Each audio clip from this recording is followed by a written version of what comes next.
There's a quiet teaching in Buddhism, one that often goes unnoticed in the noise of daily life. It doesn't shout. It doesn't demand. It simply invites you to watch. To watch your thoughts, your emotions, your reactions, your inner world, and to do so without judgment. But what does that really mean? Why does it matter? And how could something as simple as watching your mind without judgment be the key to deeper understanding, compassion, and inner freedom? Let's slow down and explore the hidden meaning. The nature of the mind. The mind is like a river. It flows constantly, thoughts arising and passing like leaves on water. Sometimes peaceful and clear, sometimes turbulent and muddy. In the teachings of the Buddha, the mind is not seen as good or bad. It's just conditioned by your past experiences, your desires, your fears, your culture, your karma. What arises in the mind is not you. It's not your fault. It's not a sign of who you truly are. It is just a wave passing through. But the suffering begins when we identify with the wave. When we judge it, resist it, cling to it. When we say, this thought is bad, this feeling shouldn't be here. What's wrong with me? The Buddha taught that this is dukkha, the unsatisfactoriness at the root of all mental suffering. What it means to watch without judgment? So what does it mean to watch the mind without judgment? It means to observe your thoughts as you would watch clouds in the sky, with openness, with space, without grabbing or pushing. You might notice a thought arise. I'm not good enough. Instead of reacting, that's not true, or spiraling, why do I always feel this way? You simply note it. There's the thought, I'm not good enough. No labeling, no analysis, no shame, just witnessing. This is mindfulness, sati in Pali. It's not about clearing the mind. It's about seeing it clearly. And seeing clearly is the beginning of wisdom. The trap of judgment. Judgment is sneaky. It often comes disguised as self-improvement, as morality, as discipline. But in truth, judgment is just another form of attachment. You cling to what you think should be arising and reject what is arising. You compare, you label, you resist. In doing so, you create a battle inside yourself, a war between the good you and the bad you, between the peaceful mind you want and the messy mind that actually shows up. This inner conflict tightens the grip of ego and makes you blind to the deeper truth, because awareness cannot bloom in a battlefield. The role of compassion. Watching the mind without judgment opens the door to compassion. Imagine watching a child throw a tantrum. You don't scream at the child. You don't call them stupid. You understand they are overwhelmed. They are hurting. Your heart softens. Now imagine doing that for your own mind. Seeing your angry thought, your anxious worry, your lonely ache, and saying, it's okay. You're allowed to be here. I'm listening. This is metta, loving kindness. It transforms the harsh voice of judgment into the gentle voice of care. The Buddha didn't say, fix your mind. He said, know the mind, train it, befriend it. The mirror of awareness. The mind is not the enemy. It's a mirror. When you watch it clearly, without fear, without judgment, you begin to see your patterns.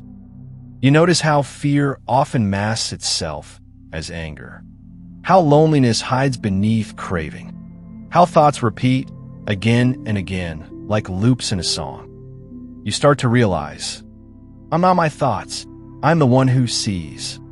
This simple shift from identification to observation is powerful. It's the beginning of liberation. In that moment, you are no longer a prisoner of your mind. You are its witness. The story of the two arrows. The Buddha once told a story. When someone is struck by an arrow, they feel pain. But if they are struck by a second arrow, the arrow of reaction, the pain doubles. The first arrow is the thought. The second is the judgment. The first says, I feel sad. The second says, I shouldn't feel sad. What's wrong with me? But what if you stopped at the first arrow? What if you just sat with the sadness, without needing to fix it, explain it, or shame it? You'd still feel pain, yes, but you wouldn't suffer more than necessary. Watching without judgment protects you from that second arrow. It teaches you the art of radical acceptance. Letting go of the inner critic. Every one of us has an inner critic. That voice that whispers, you're not enough, you're lazy, you're broken. But here's the secret. That voice doesn't speak truth. It speaks fear.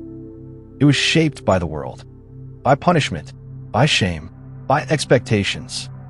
When you begin to watch the mind without judgment, you start to see this voice for what it is. A habit, a recording, not reality. You don't have to fight it. You just don't feed it. The less attention you give it, the quieter it becomes. This silence is freedom. Stillness is strength. In Buddhism, stillness is not passivity. It's power. The still mind is not empty. It's awake. It sees without clinging, feels without drowning, knows without needing to control. When you watch your mind without judgment, you return to that stillness. Like a lake reflecting the sky, untouched by the clouds that pass over it. This stillness is your true nature. Not the storm of your thoughts, not the noise of your emotions, but the awareness beneath it all. And in that awareness, there is peace. Practical ways to practice. So how do you actually do this? How do you begin to watch the mind without judgment in everyday life? Here are some gentle practices. 1. Sit quietly each morning, just for 5 minutes. Watch the breath. When thoughts arise, label them softly, thinking, and return. 2. Throughout the day, check in. Ask, what am I thinking right now? Notice the tone. Is it harsh? Is it fearful? Don't fix it, just see it. 3. Practice noting. I'm feeling anger. I'm noticing anxiety. I'm hearing judgment. Noticing creates space. 4. Treat your mind like a child. If it's loud, restless, upset, meet it with kindness. You don't scold a crying child. You hold them. 5. Use reminders. Put a note on your phone or mirror. Watch. Don't judge. Let it bring you back to awareness. With time, this becomes second nature. Not suppression, not control. Just pure, present seeing. The hidden gift. So what's the hidden meaning of watching the mind without judgment? It's not just about peace. It's about seeing yourself clearly for the first time, beyond the masks, beyond the stories. It's about no longer being ruled by fear, shame, or comparison. It's about discovering that behind every thought, there is a silence. Behind every emotion, a stillness. Behind every story, a deeper truth. That you're not your thoughts. You are the watcher, and the watcher is free. The Buddha once said, just as a candle cannot burn without fire, men cannot live without a spiritual life. To watch your mind without judgment is to begin that spiritual life. It's not dramatic. It's not loud. But it changes everything. Because when you stop fighting your mind, you begin to understand it. And when you understand it, you begin to love it. And when you love it, you are no longer its prisoner. You are its master.